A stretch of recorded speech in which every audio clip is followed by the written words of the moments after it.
PM candidate के रूप में खुद नीतीश कुमार होंगे। नीतीश कुमार सीधे पीएम मोदी को टक्कर देते नजर आएंगे। कांग्रेस के साथ हो सकते हैं, किसी मुद्दे पर साथ हो सकते हैं, पर गठबंधन के लिए हम राजी नहीं। कि लग रहा था कि राहुल अकेले ही कांग्रेस की नया पार लगा देंगे, मोदी को कड़ी टक्कर दे देंगे। नरेंद्र मोदी के खिलाफ प्रधानमंत्री पद का उम्मीदवार महागठबंधन की तरफ से कौन होगा? सत्ता प्रेम में, कुर्सी के प्रेम में नेता क्या कुछ नहीं कर जाते हैं। ये प्रेम इतना गहरा है कि जिसने कभी दुत्कारा हो, जिसने कभी आपको पूछा तक नहीं हो, उसके पास भी आप दौड़ कर चले जाते हैं। आप सोच रही होंगे कि मैं बात किसकी कर रही हूँ, तो बता दूँ आपको कि वही जिनको कुर्सी कुमार कहते हैं। जी हाँ, नीतीश कुमार की बात कर रहे हैं। नमस्कार, मैं अर्पिता और आप देख रही हैं पब्लिक ओपिनियन। सत्ता प्रेम इसलिए नीतीश कुमार का गहरा लगता है क्योंकि जब पिछले साल यानी 2022 में बीजेपी से अलग होकर महागठबंधन के साथ, राजद के साथ मिलकर वो नई सरकार बनाते हैं और तभी से ये चर्चा बहुत तेज हो जाती है कि नीतीश कुमार सारे विपक्ष को एकजुट करेंगे और ऐसा लग रहा था कि अगुवाई खुद नीतीश कुमार करेंगे। यानी जब विपक्ष की तरफ से जो विपक्ष का महागठबंधन बनेगा पूरे देश भर में, उसके पीएम कैंडिडेट के रूप में खुद नीतीश कुमार होंगे। इस तरह की चर्चा खुद नीतीश के समर्थक, कार्यकर्ता, राजद के तमाम लोग बोलते और कहते दिखाई देते हैं, नजर आते हैं। लेकिन आपको याद होगा कि 1 साल बीत गया लगभग, कहीं से कोई भाव नहीं मिला और वापिस से फिर नीतीश कुमार दिल्ली पहुंच चुके हैं। दिल्ली में फिर से वो कोशिश कर रहे हैं कि कांग्रेस को मना ले, केजरीवाल को मना ले, ममता बनर्जी को राजी कर ले, केसीआर का भी साथ ले ले और सपा के अखिलेश यादव को भी साथ चलने के लिए मनवा ले। क्या ये सब कुछ इतना आसान है? नीतीश कुमार फिर से उसी कांग्रेस के दरवाजे पर गए जहां से सोनिया गांधी और राहुल गांधी सिर्फ उनसे औपचारिकता के लिए मिलते हैं, खुलकर कुछ नहीं कहते हैं। लेकिन समय बदला, परिस्थितियां बदली और आज वक्त ऐसा आ गया कि राहुल गांधी की संसद की सदस्यता चली गई है। राहुल गांधी भारत जोड़ो यात्रा से इतने ज़्यादा फेमस हुए थे उस वक्त कि लग रहा था कि राहुल अकेले ही कांग्रेस की नया पार लगा देंगे, मोदी को कड़ी टक्कर दे देंगे। लेकिन जब ये सब कुछ हुआ तो कांग्रेस एक बार फिर से नरम पड़ी, धीमी पड़ी।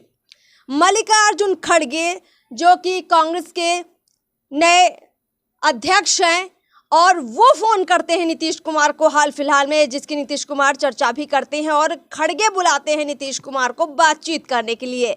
नीतीश कुमार को सोनिया गांधी ने नहीं बल्कि खड़गे ने फोन किया था। सोनिया गांधी से जब लालू यादव और नीतीश कुमार ने मुलाकात की थी पिछले साल, तब कुछ खास कांग्रेस की तरफ से विपक्ष की एकजुटता में कांग्रेस के साथ आने या नहीं आने पर नहीं कुछ कहा गया था। लेकिन अब ऐसा लग रहा है कि कांग्रेस तैयार हो रही है, लेकिन धीरे धीरे। अब आप सोचिए कि क्या ये सब कुछ इतना आसान है? अभी बिहार में आपने देखा होगा, एक लाल किले के पोस्टर के सामने नीतीश कुमार दावते इफ्तार करते नजर आते हैं और भी तमाम पोस्टरबाजी तो इतनी ज़्यादा बिहार में होती है। कभी राजद ऑफिस के बाहर तो कभी जदयू ऑफिस के बाहर ऐसे पोस्टर लगे हुए नजर आते हैं, जिससे लगता है कि नीतीश कुमार सीधे पीएम मोदी को टक्कर देते नजर आएंगे और हो सकता है कि पीएम कैंडिडेट के रूप में विपक्ष की तरफ से नीतीश कुमार मैदान जंग में होंगे। ऐसे पोस्टर लंबे वक्त से बिहार में राजद और जदयू की तरफ से लगते आ रहे हैं। हालांकि नीतीश कुमार खुद कभी नहीं बोलते कि उन्हें पीएम बनने की ख्वाहिश है। वो बस ये कहते हैं कि मैं तो विपक्ष को साथ लाने के लिए कोशिश कर रहा हूं। लेकिन वो कभी इस बात से भी इनकार नहीं करते कि नहीं, मैं पीएम कैंडिडेट के तौर पर मैदान में नहीं उतरूंगा और कोई और उतर जाए, राहुल गांधी, केजरीवाल, ममता बनर्जी, कोई भी उतरेगा तो मैं उसके लिए राजी हूँगा, ऐसा भी कहते हुए नीतीश कुमार नजर नहीं आते हैं। तो क्या लगता है कि फिर से नीतीश कुमार जो ये पूरी कोशिश कर रहे हैं पूरे विपक्ष को लाने की, पहली बात, क्या ये सब कुछ इतना आसान है? अखिलेश यादव का जो अपना अनुभव साल 2017 का रहा राहुल गांधी के साथ, यानी सपा और कांग्रेस मिलकर जब उत्तर प्रदेश में चुनाव लड़ती है और बहुत बुरी तरह हारती है योगी आदित्यनाथ से, बीजेपी से, तो ऐसा लगता है कि अब फ्यूचर में कभी भी कांग्रेस और सपा साथ नहीं आएगी। और वो चीज़ें अभी भी बरकरार हैं, क्योंकि हाल फिलहाल में अखिलेश यादव भी कह चुके हैं कि कांग्रेस के साथ हो सकते हैं, किसी मुद्दे पर साथ हो सकते हैं, पर गठबंधन के लिए हम राजी नहीं हैं। कैसे यार अभी 4-5 महीने पहले अपना जन्मदिन मनाते हैं और हैदराबाद में एक बहुत बड़ा आयोजन करते हैं, अखिलेश यादव पहुंचते हैं, ममता बनर्जी पहुंचती हैं, लेकिन नीतीश कुमार और कांग्रेस को नहीं बुलाया जाता है, या यूं कहें कि वो किसी कारण से कह देते हैं कि हम नहीं पहुंच पाए हैं। यानी केसीआर भी बिल्कुल राजी नहीं है कांग्रेस को साथ लाने के लिए। ममता बनर्जी भी लगभग नाखुश हैं कांग्रेस से।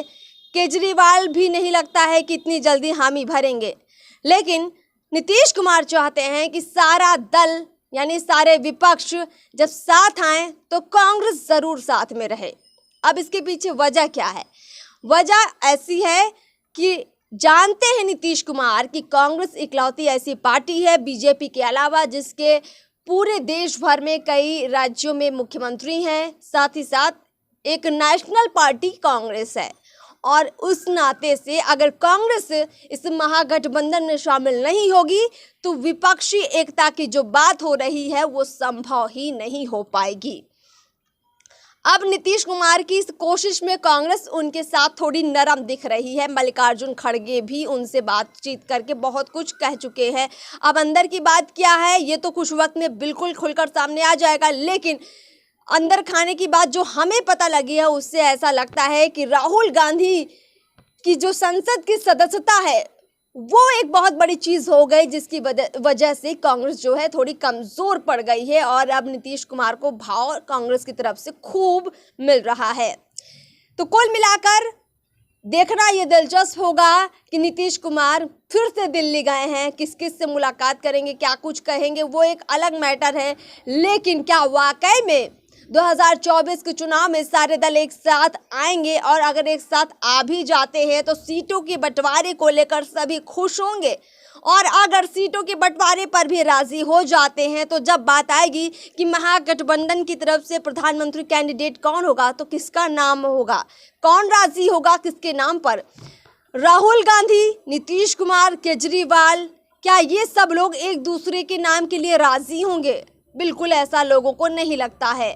और ऐसा लगता है कि ये जो चीज़ें अभी दिख रही हैं आने वाले वक्त में इसका फ़ायदा बहुत हद तक बीजेपी को हो सकता है, क्योंकि जब सारे दल एक साथ आएंगे और फिर अंत में जब एकजुट नहीं हो पाएंगे तो जनता के बीच में ये मैसेज जाएगा कि ये लोग एकजुट नहीं है और वो सारा समर्थन बीजेपी की तरफ कन्वर्ट हो जाएगा।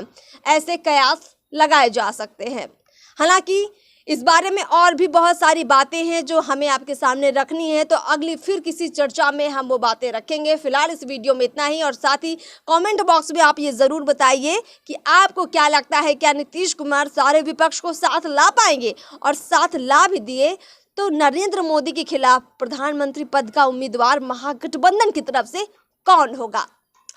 चैनल को सब्सक्राइब कर लीजिए और ऐसी ही तमाम खबरों के लिए अपना साथ हमारे साथ बनाए रखिए। नमस्कार।